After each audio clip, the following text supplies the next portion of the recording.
성경 말씀 마가복음 1장 1절에서 7절 말씀. 하나님의 아들 예수 그리스도의 복음의 시작이라.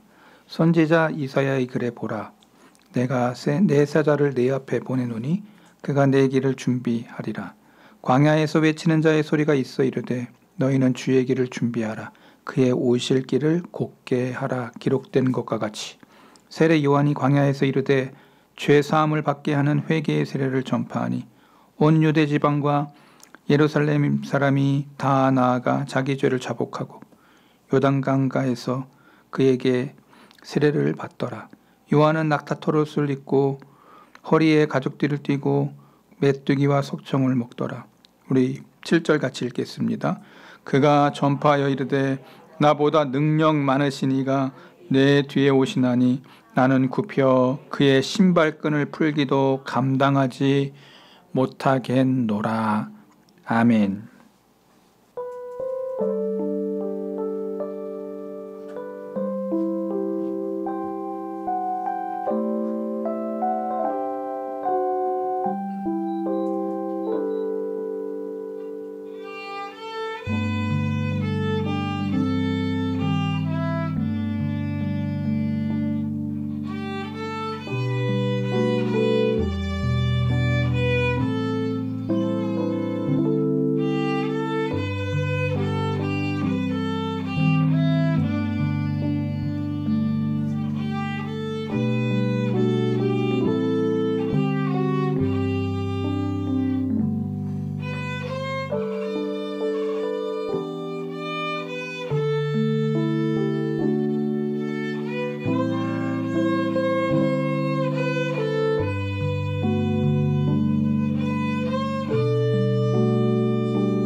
지난 시간에 세례 요한에 대한 말씀을 전했습니다. 첫 번째로 나눴던 게 세례 요한은 자신의 소명을 분명히 알고 있었다.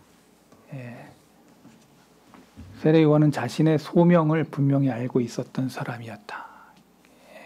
지난 시간에 짧은 시간 얘기하면서 또 베드로와 마가에 대한 이야기도 이야기하면서 마가복음이 왜, 언제, 그리고 쪽복음으로 시작됐는지에 대한 이야기까지 말씀을 기억하면서 이제 두 번째 오늘 요한은 자신의 소명을 위해서 단순한 삶을 선택한 사람이었다라는 말씀을 이제 시작하고자 합니다.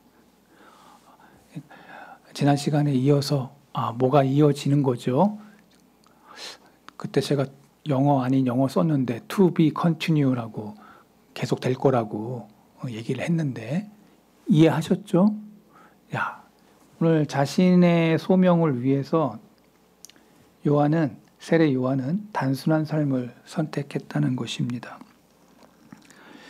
마가복음 1장 6절을 보면은 이렇게 시작합니다.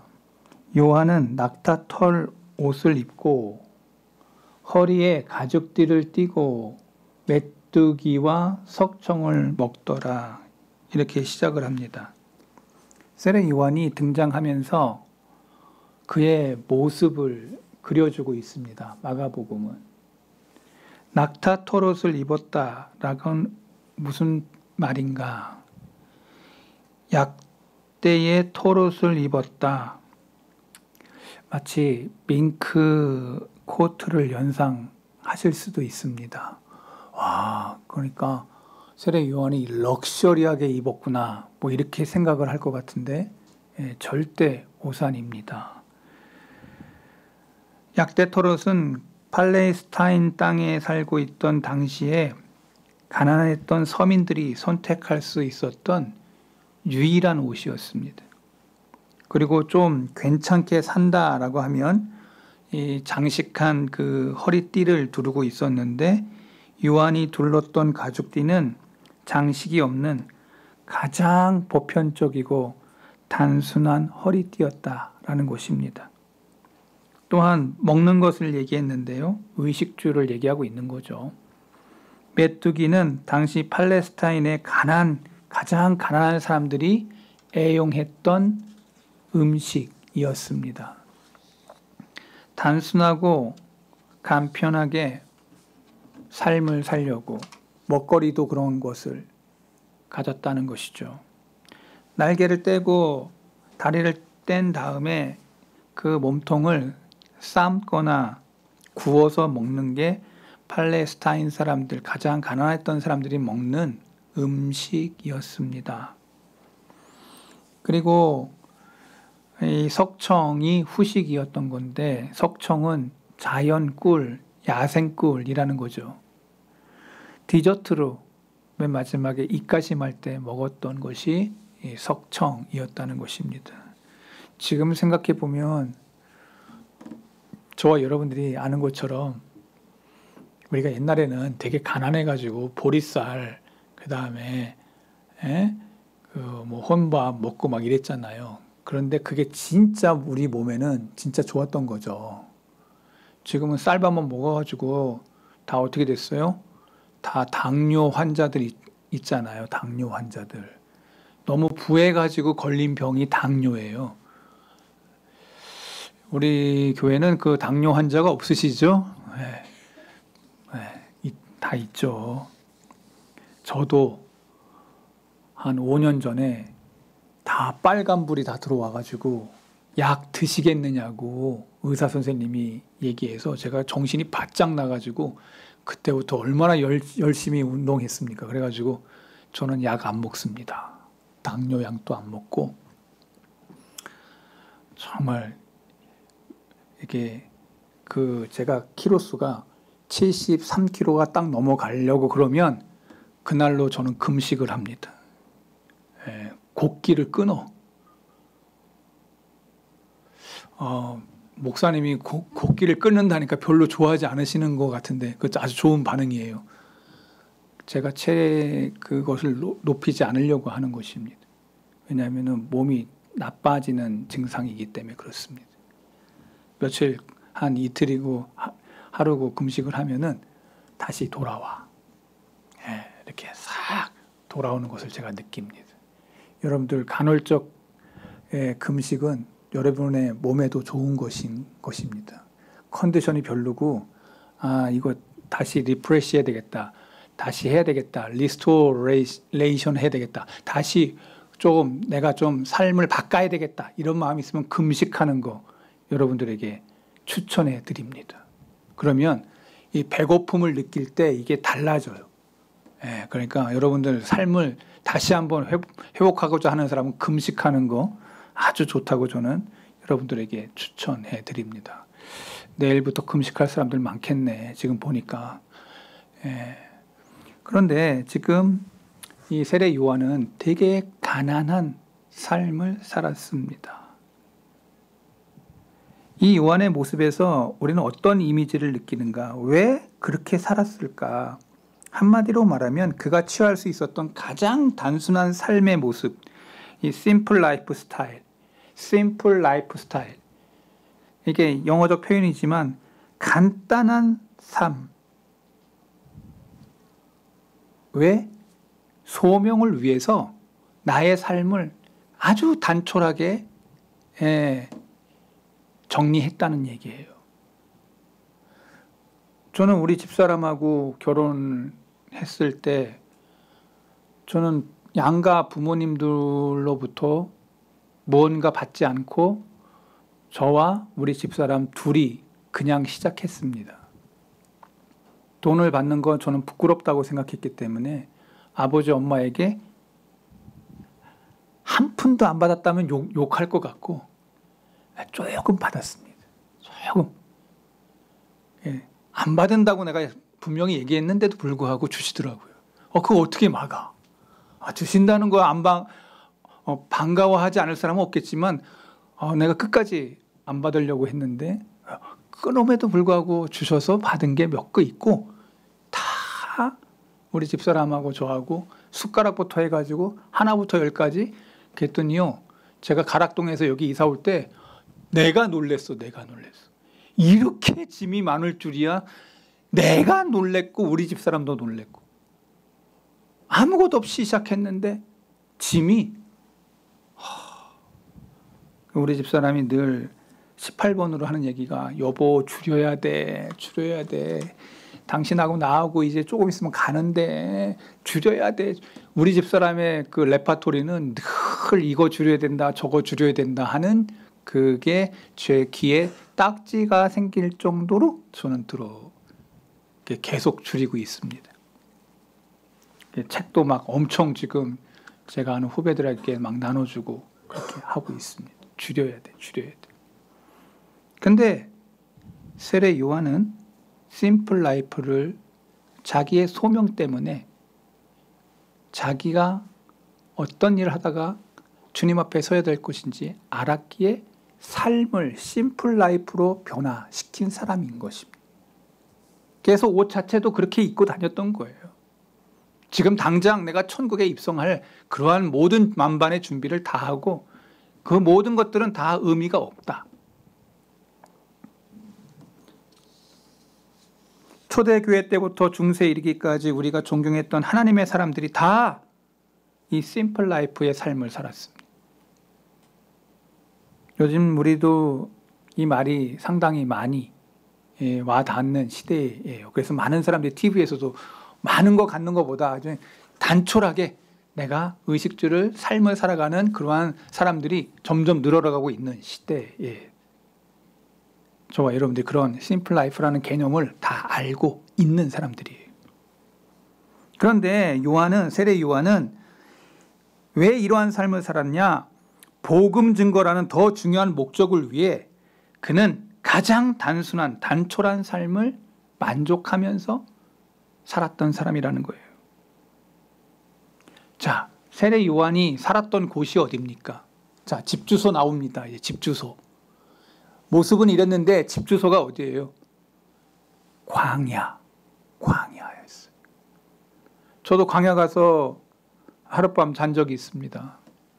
23살에 가는 가방 하나 메고 성경 읽다가 너무 감동이 돼서 주님이 거셨던 그 길 나도 한번 걸어보고 싶다 소원하니까 이스라엘에 가 있더라고. 내가 성경 읽다가 감동이 돼가지고 주님이 거셨던 그 길을 나도 걸어가고 싶다라고 했더니 가 있더라고. 내가 그래서 이스라엘의 예루살렘에서 얼마나 돌아다니는지 몰라요. 제가 그때 그 동양 사람이 별로 없었던 시절이에요. 그때 여권 받으려고 여권과라고 있었어. 아직 이 관광 자율화가 되지 전이에요. 그리고 그거 여권 받은 다음에 교육받고 나갔어. 교육받고 뭐 이런 시절이었던 거예요. 그래도 인물이지 그자. 여기는 뭐 얘기해도 뭐 너무 생소하고 뭐 그런 거 반응 없고 뭐 나하고는 전혀 관심 없고 이런 거 아니잖아요. 그랬는데 갔다 오고 나서 여권에도 동장까지 도장을 찍어야 돼. 여권에. 그런 시절이 있었어요. 잘 못 나가던 시절에 저는 나갔다 온 거예요. 근데 그곳에서 광야에서 하룻밤을 자는데 덥고 낮에는 너무 덥고 밤에는 너무 추운 곳이 광야예요. 사람이 살 수가 없는 그러한 환경에 있는 그곳에서 세대 요한은 그 광야에서 외치고 있는 삶을 살았다는 것입니다. 광야가 그의 삶의 자리였고 그의 주소였습니다. 본문을 보면 광야라는 이 단어가 여러 번 강조가 되고 있는데요. 3절에 광야에서 외치는 자의 소리가 있어. 4절에 광야에서 죄사함을 받게 하는 회개의 세례를 전파하고 12절에 성령이 곧 예수를 광야로 몰아내신지라. 13절 광야에서. 그러니까 지금 마가복음의 1장에 쫙 펼쳐지는 그 모든 광경은 지금 광야에서 펼쳐지고 있는데 광야에서 어떤 한 낙타토롯을 입고 가죽들을 띠고 메뚜기 석청 먹으면서 외치고 있는 한 사나이가 여러분 눈에 보여야 돼요. 지금 보여요 안 보여요? 보이긴 뭐가 보여 지금. 그냥 어떠한 그것이 보일 뿐이에요. 지금 목사님이 이렇게 그림을 그려주잖아. 이미지를 그려주잖아. 지금 보여요 안 보여요? 보이고 지금 마가복음을 시작하면서 보인다고. 지금 그 사람이 지금 뭘 하고 있는 건가. 여러분 우리가 잘 아는 것처럼 이스라엘 백성이 애굽 땅을 떠나자마자 들어간 곳이 어디입니까? 광야예요. 광야. 가나안을 가기 위해서 반드시 거쳐야 할 곳 광야.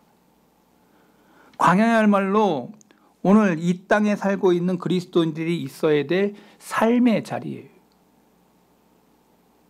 여러분 이스라엘 사람들이 주님의 약속한 땅을 가기 위해서 40년의 광야길을 걸었어요. 오늘 저와 여러분의 인생도 똑같아요. 내가 예수님 만나고 나서 광야의 삶을 살다가 저 천국인 본향을 향해, 그래서 사도 바울이 얘기하잖아. 나의 본향은 어디에 있어? 저 천국에 있고 나의 시민권이 저 시민권, 저 하늘의 시민권자라고 얘기하잖아. 이 땅은 광야의 길 속에 내가 있는 거야. 그래서 세례 요한이 그 광야에서 외치고 있는 거예요. 우리는 이 인생의 광야 속에서 어떤 소리를 들으면서 여러분의 인생길을 걸어가고 있는지를 생각해 봐야 돼요. 마가는 바로 그것을 외치고 있는 거예요. 이 마가복음에서.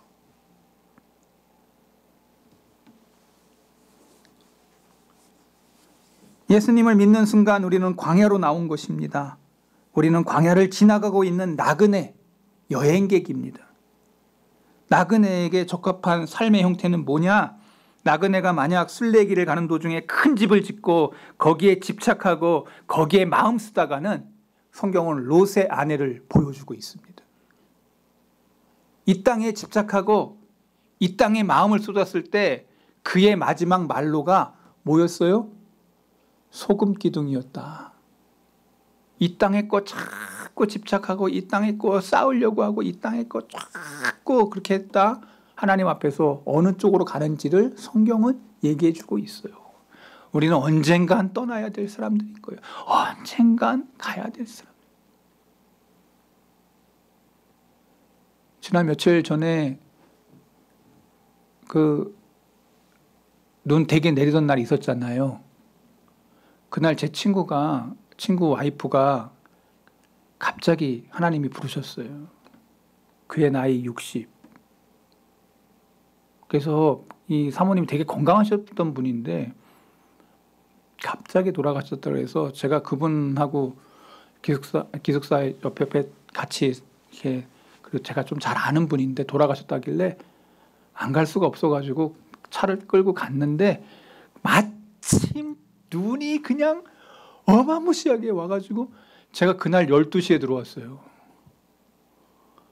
그 용인의 장례식장인데 1시간이면 갈 길을 3시간이 넘도록 하고 왔어요. 덜덜덜덜 하면서.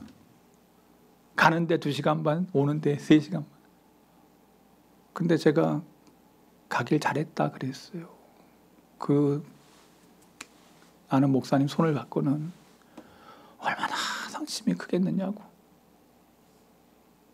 근데 장례식장이 텅 비었어. 사람들이 올 수가 없으니까. 근데 내 손을 잡고는 목사님, 내가 위로를 받았습니다 하는데 그 눈망울 속에 내가 잘 왔구나. 그냥 그런 생각이 들었어. 내가 다른 데는 잘 안 가는데 장례식장 가요. 웬만하면 장례식장 가려고 내가 노력을 해요. 성경은 얘기합니다. 정말 어려울 때 가서 도와주는 거가 진짜 위로예요. 진짜 위로. 근데 제가 지금 뭘 얘기하냐? 여러분, 갑자기 여러분들에게 그러한 일이 벌어져. 우리가 여행객이라는 거, 우리가 나그네라는 거 금방금방 느껴. 이 땅에 자꾸 내가 내 마음에 집착이 되고 쌓아놓으려고 하고, 아닙니다. 여러분, 우리에게 언제 어느 시에 여러분 갑자기 내가 만나기 싫은 죽음의 그 친구가 찾아온다는 거예요. 이 땅이 그렇게 영원하지 않아.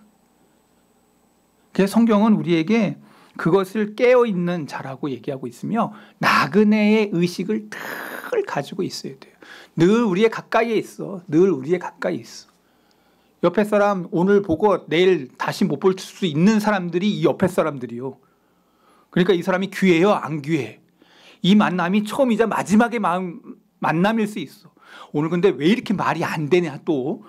지난번에 잘 됐는데 옆에 사람 얼굴 보면서 야, 당신 귀합니다. 당신 잘 살아야 됩니다. 당신을 축복합니다. 좀 아멘 좀 하면 좋은데. 아멘.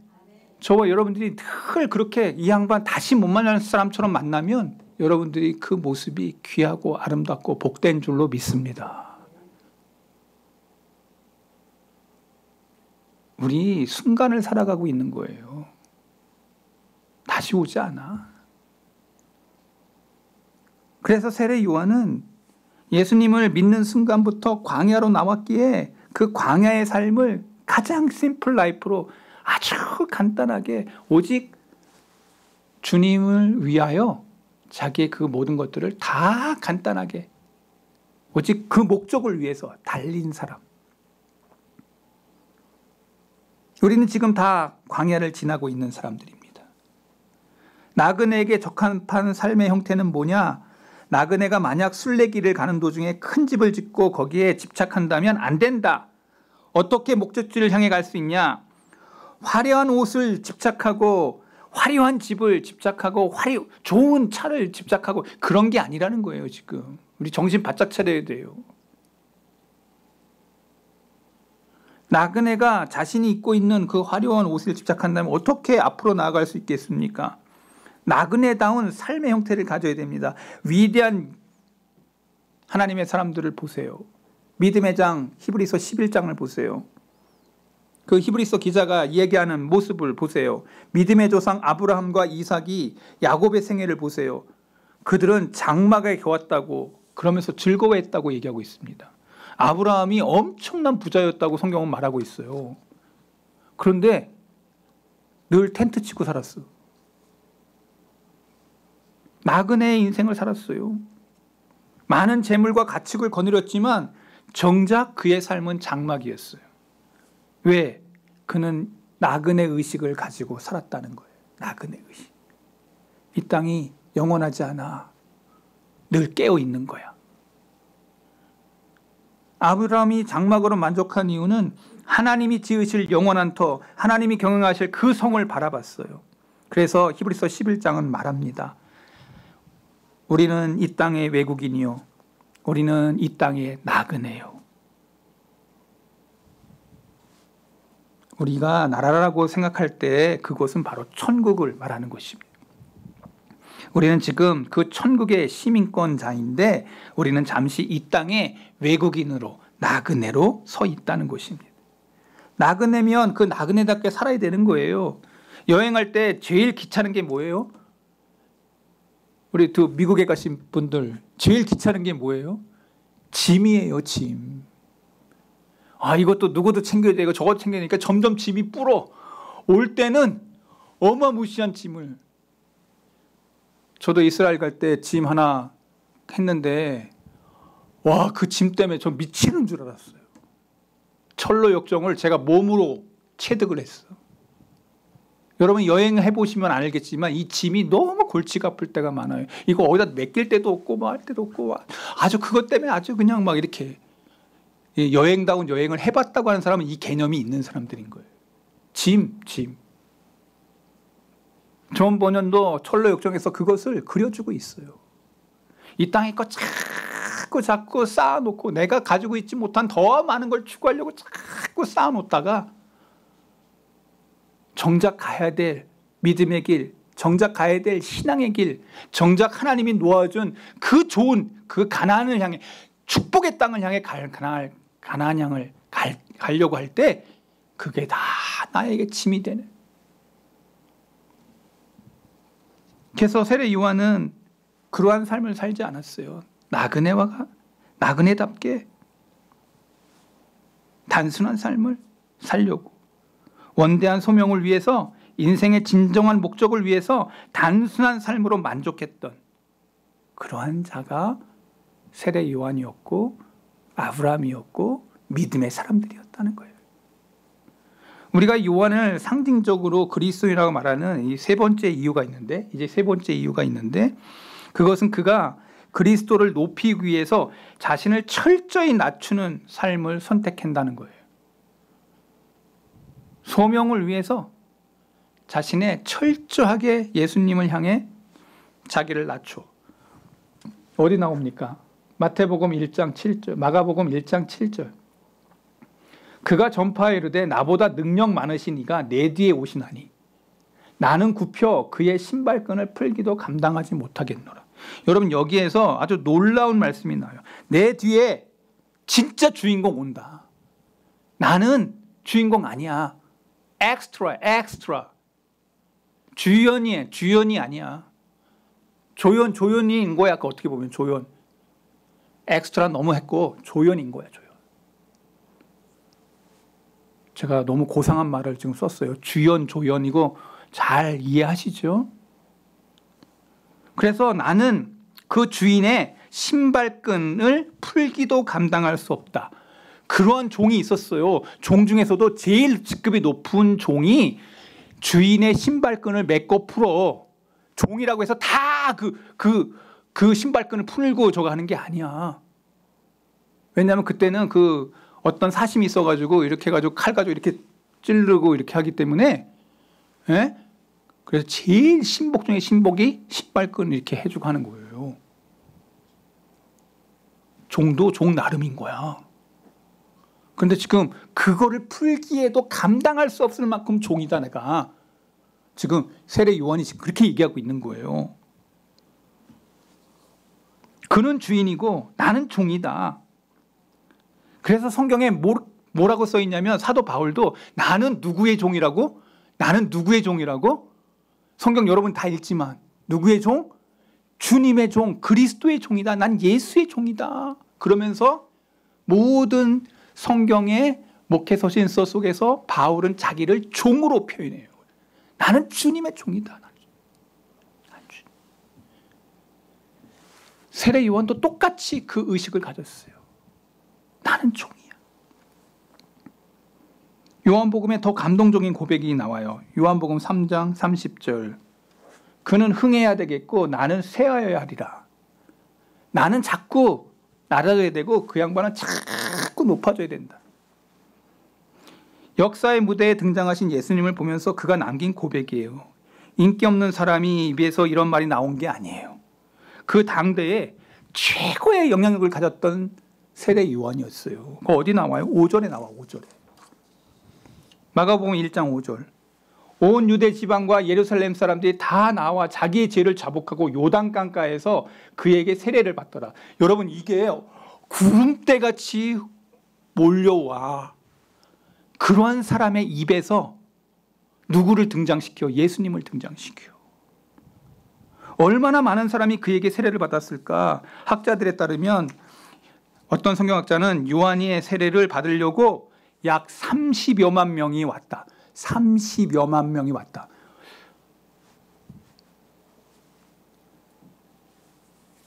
그 의정부에 제가 살았는데 그때가 한 15만 정도 됐고 지금은 한 57만 정도 된대요. 예? 지금 한 30만이면은 그러니까 의정부의 사람의 반 정도 온 거예요. 이게 숫자 개념이 별로 없는 분들이 여기 앉아 있는 것 같은데 그렇게 세례를 막 줬어. 근데 저는 1년에 세례, 제 최목사가 세례 몇 명 줬을까 한번 계산해 보면 어마어마한 숫자를 지금 누가 하고 있어요?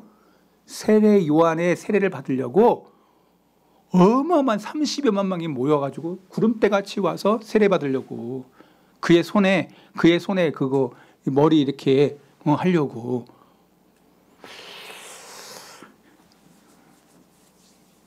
어느 정도의 숫자인지 알겠죠. 얼마나 큰 인기, 얼마나 큰 명성. 그가 이렇게 세례를 주면서 오실 예수님을 증거했는데 그가 누구라고요? 그분이 누구라고요? 예수님이라고 설명하고 있어요. 그런데 요한을 따르던 사람들이 예수님을 등장하자 그 세례 요한의 사람들이 예수님에게로 가기 시작했어요. 쉽게 말하면 이런 거예요. 제가 여기서 목회하고 있는데 저 건너편에 저기 마천 쪽에다가 예수님이 개척을 했어. 그러면 여러분들이 다 어떻게 해야 돼? 글로 가야지. 예수님에게 있어서 나는 사입이잖아. 어떻게 보면. 또 진짜 사입이로 알라 또. 다 가야지 글로. 진짜가 왔으니까. 그때 세례 요한이 외친 게 뭐예요? 그는 흥해야 되겠고 나는 쇠하여야 하리라. 이게 예수님의 종인 세례 요한이 외친 거예요. 이 최 목사의 마음에도 그런 마음이 들어야 되지. 당연히 진짜가 왔으니까, 예수님이 왔으니까. 제 말 이해하셨죠? 또 우리 목사님도 사입이다. 본인이 사입이라고 했습니다. 사입이다. 이렇게 믿는 사람 없을 거예요, 여기. 제가 예를 들었죠, 예를. 그와 같은 거예요. 신랑이 왔다. 나는 들러리다. 요한복음 27장 30절 보십시오. 요한복음 27장 30절. 요한이 대답하여 이르되 만일 하늘에서 주신 바 아니면 사람이 아무것도 받을 수 없느니라. 28절. 내가 말한 바 나는 그리스도가 아니요 자기가 자기 자신을 알아. 그의 앞에 보내심을 받은 자라 한 것을 증언할 자는 너희라. 신부를 취하는 자는 신랑에게 서서 신랑의 음성을 듣는 친구가 크게 기뻐하나니 나는 이러한 기쁨으로 충만한다. 30절. 그는 흥해야 되겠고 나는 쇠해야 다. 결혼식 주인 바로 신랑, 나는 들러리. 세례 요한은 이 들러리의 기쁨이 있었던 거예요. 들러리의 기쁨. 야, 신랑이 신부를 만나서 기뻐하는 모습으로 나는 들러리야. 나는 들러리의 기쁨으로 충만해. 스스로 자기의 주제 파악을 탁 한 거예요. 이거 하기 위해서 내가 온 거야. 여러분, 이 소명이라는 게 너무 놀라운 세례 요한의 소명이었어요. 오늘 저와 여러분의 크리스찬의 마음속에도 세례 요한과 동일한 이 소명이 있기를 바랍니다. 주님은 참 높아져야 되고 나는 사라져도 돼. 제가 여러분들 착각하는 것 중에 한 착각이 있는데요. 철저하게 그리스도를 높이기 위해 자신을 낮춰야 됐던 세례 요한의 모습을 성경이 그려주면서 그 사람이 진짜 성도라는 것을 성경이 말하고 있어요. 나귀가 착각하며 쓰겠습니까? 제가 이런 표현 써서 좀 뭐한데, 제가 읽었던 책에서 코리텐 붐이라는 이 네덜란드 출신의 할머니가 아우슈비츠 거기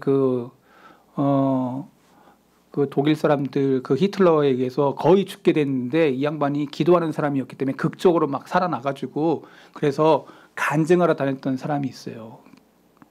그녀가 나치의 핍박 속에서 살아남아서 감동적인 간증을 했을 때마다 세계적인 전도자로 하나님 앞에서 쓰임받았어요. 이분이 가는 유럽 곳곳마다 큰 부흥이 일어났고, 미국을 방문했을 때도 가는 도시마다 교회마다 사람들이 미어 터지도록 사람들이 와서 그녀의 간증을 들었어요. 간증이 끝나고 나면 사람들은 너무나도 놀라운 말씀을 들었기 때문에 서서 기립박수로 끊임없이 박수를 쳤어요. 그런데 당사자였던 코리텐 붐 여사는 기뻐하지 않았어요. 그러면서 그 기자에게 유명한 말을 남깁니다. 나귀가 착각하면 쓰겠습니까? 나는 나귀일 뿐입니다. 주님이 타신 나귀일 뿐입니다. 이게 무슨 뜻입니까? 종려주일날 예수님이 예루살렘에 입성할 때 사람들이 박수갈채를 막 보내요. 호산나 환호성을 치래요. 그때 나귀 위에, 어린 나귀 위에 탔는데 이 나귀가 생각하는 거야. 어린 나귀 야, 사람들이 나를 위해서 박수를 막 치네. 예수님이 탄 건 기억 안 하고 나를 위해서 환호하고 이야, 막 박수 치고 하는, 그게 막 신나가지고 막 하다가 내 등 뒤에 누가 타셨어? 나귀 탄 예수님을 높이지 않고 자기가 환호받는 것처럼. 여러분, 설교자는요, 예수님이 아니에요. 여러분, 저를 보면서 예수님 믿으면 안 돼요. 저 설교자의 등 뒤에 역사하시는 주님을 바라보시기 바랍니다. 인간 체범교를 보면 안 되고 주님을 바라보셔야 됩니다. 주님이 높아지셔야 됩니다. 하나님이 높아지셔야 됩니다. 여러분, 제 이름이 이렇게 별로 이렇게 드러나지 않아도 돼요. 저는 관계없어요. 세상이 하도 타락해서 정말 존귀하신 주님이 올라가야 되는데 늘 목사 누구 다 주님 앞에서 헛겁대기입니다. 도리어 책망 들을까 심히 두렵습니다. 저는 두렵습니다. 그렇게 다 주님 앞에서 야, 너 몰라 이러면 어떡할 거예요? 가장 불쌍한 사람 되는 겁니다. 여러분, 성경을 알되 정확히 알길 바랍니다. 성경을 알되 진리로 깨달을 수 있기를 바랍니다. 성경을 알되 진정성 있는 말씀으로 여러분들의 심령이 변화되기를 바랍니다. 이거 아니면 여러분 다 가짜 될 수 있어요. 나귀가 착각하면 쓰겠습니까?